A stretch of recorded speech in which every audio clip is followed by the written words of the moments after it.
Well, the work of a transportation commissioner isn't just about stop signs and traffic signals. It involves the design of cities and the design of city streets. Streets are some of the most valuable resource that a city has, and yet it's an asset that's largely hidden in plain sight. And the lesson from New York over the past 6 years is that you can update this asset. You can remake your streets quickly, inexpensively. It can provide immediate benefits, and it can be quite popular. You just need to look at them a little differently. This is important because we live in an urban age. For the first time in history, most people live in cities, and the UN estimates that over the next 40 years, the population is going to double on the planet. So the design of cities is a key issue for our future. Mayor Bloomberg recognized this when he launched Plan YC in 2007.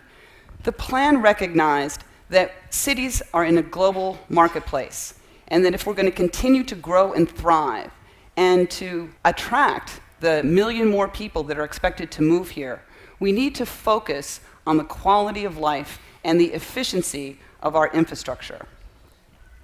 For many cities, our streets have been in a kind of suspended animation for generations. This is a picture of Times Square in the 50s. And, despite all of the technological innovation, cultural changes, political changes, this is Times Square in 2008. Not much has changed in those 50 years.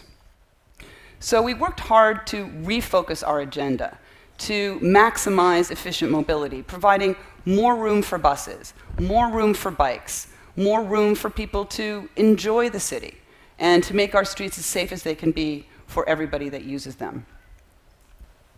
We set out a clear action plan with goals and benchmarks. Having goals is important because if you want to change and steer the ship of a big city in a new direction, you need to know where you're going and why. The design of a street can tell you everything about what's expected on it. In this case, it's expected that you shelter in place. The design of the street is really to maximize the movement of cars, moving as quickly as possible from point A to point B, and it misses all the other ways that a street is used.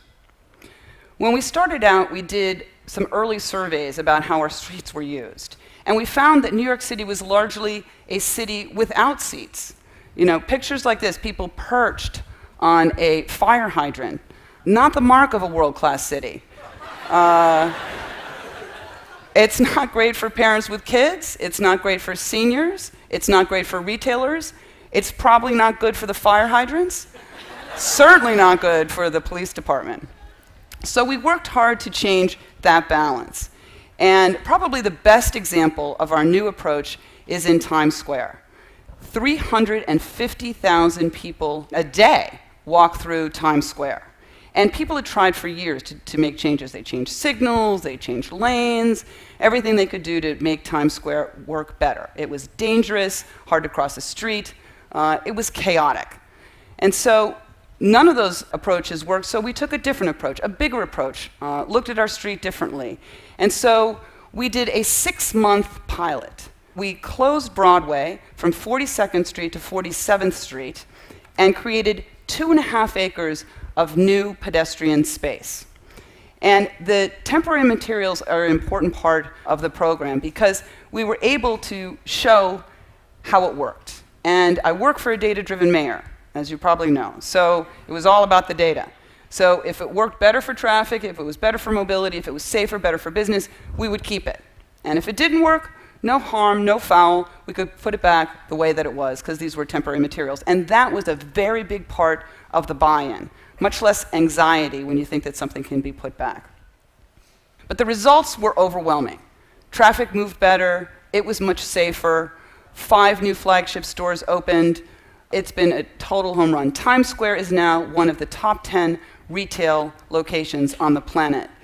And this is an important lesson because it doesn't need to be a zero-sum game between moving traffic and creating public space.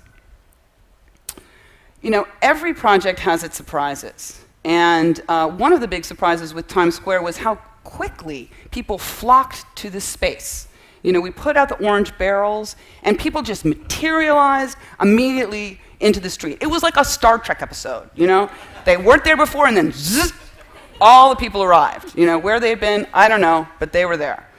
And this actually posed an immediate challenge for us because the street furniture had not yet arrived. So we went to a hardware store and bought hundreds of lawn chairs. And we put those lawn chairs out on the street. And the lawn chairs became the talk of the town. It wasn't about that we'd closed Broadway to cars. It was about those lawn chairs. What did you think about the lawn chairs? You like the color of the lawn chairs? So, if you've got a big controversial project, think about lawn chairs. This is the final design for Times Square, and it will create a level surface, sidewalk to sidewalk, beautiful pavers that have studs in them to reflect the light from the billboards, creating a great new energy on the street. And we think it's going to really create a great place, a new crossroads of the world that is worthy of its name, and we will be cutting the ribbon on this, the first phase, this December.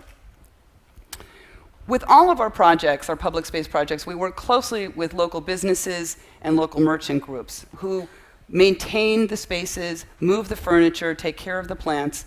This is in front of Macy's, and they were a big supporter of this new approach because they understood that more people on foot is better for business. And we've done these projects all across the city in all kinds of neighborhoods. This is in Bed-Stuy, Brooklyn. And you can see the short leg that was there used for cars that not really needed. So what we did is we painted over the street, put down epoxy gravel, and connected the triangle to the storefronts on Grand Avenue. Created a great new public space, and it's been great for businesses along Grand Avenue. We did the same thing in Dumbo in Brooklyn. And this was one of our first projects that we did. And we took an underutilized, pretty dingy-looking parking lot and used some paint and planters to transform it over a weekend. And in the 3 years since we've implemented the project, retail sales have increased 172%. And that's twice that of adjacent areas in the same neighborhood. We've moved very, very quickly with paint and temporary materials. Instead of waiting through years of planning studies and computer models to get something done, we've done it with paint and temporary materials. And the proof is not in a computer model, it is in the real world performance of the street. You can have fun with paint. All told, we've created over 50 pedestrian plazas in all 5 boroughs across the city. We've repurposed 26 acres of active car lanes and turned them into new pedestrian space. I think one of the successes is in its emulation. You're seeing this kind of approach since we painted Times Square. You see this approach in Boston, in Chicago, in San Francisco, in Mexico City, Buenos Aires, you name it. This is actually in Los Angeles, and they actually copied even the green dots that we had on the streets. But I can't underscore enough how much more quickly this enables you to move over traditional construction methods. We also brought this quick-acting approach to our cycling program, and in 6 years, turned cycling into a real transportation option in New York. I think it's fair to say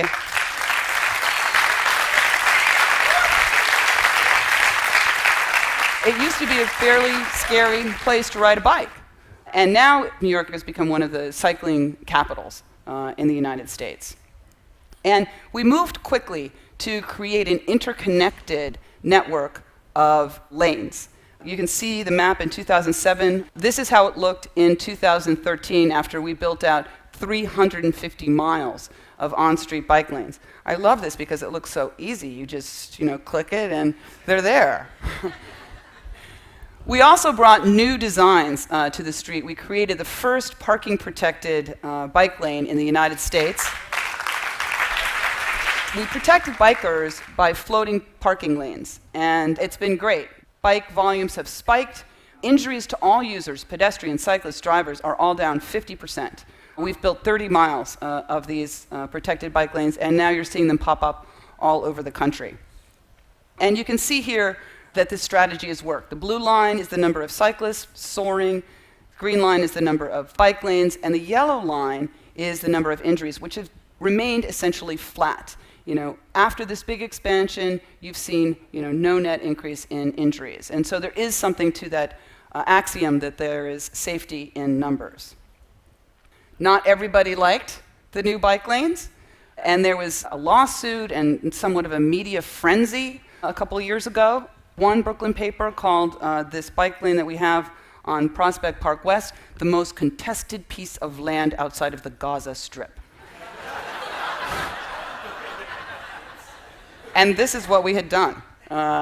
So if you dig below the headlines, though, you'll see that the people were far ahead of the press, far ahead of the politicians. In fact, I think most politicians would be happy to have those kind of poll numbers. 64% of New Yorkers support these bike lanes. This summer, we launched Citi Bike, the largest bike share program in the United States, with 6,000 bikes and 330 stations located next to one another. Since we've launched the program, 3 million trips have been taken. People have ridden 7 million miles. That's 280 times around the globe. And so with this little blue key, you can unlock the keys to the city and this brand new transportation option. And daily usage just continues to soar. What has happened is the average daily ridership on the streets of New York is 36,000 people. The high that we've had so far is 44,000 in August. Yesterday, 40,000 people used Citi Bike in New York City. The bikes are being used 6 times a day. And I think you also see it in the kind of riders that are on the streets. In the past, it looked like the guy on the left, ninja-clad bike messenger.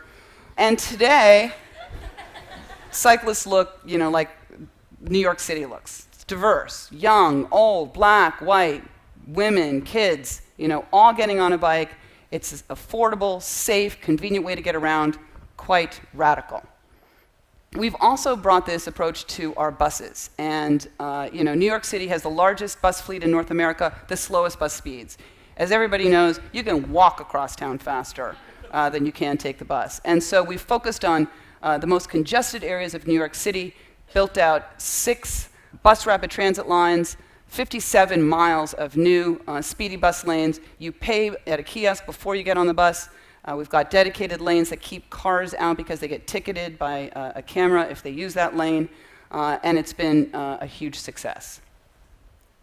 I think one of my very favorite moments as Transportation Commissioner was the day that we launched Citi Bike, and I was riding Citi Bike up First Avenue in my protected bike lane, and I looked over and I saw pedestrians standing safely on the pedestrian islands, and the traffic was flowing, birds were singing, the buses were speeding up their dedicated lanes. It was just fantastic. And this is how it looked 6 years ago. And so I think that the lesson that we have from New York is that it's possible to change your streets quickly. It's not expensive. It can provide immediate benefits, and it can be quite popular. You just need to reimagine your streets. They're hidden in plain sight. Thank you.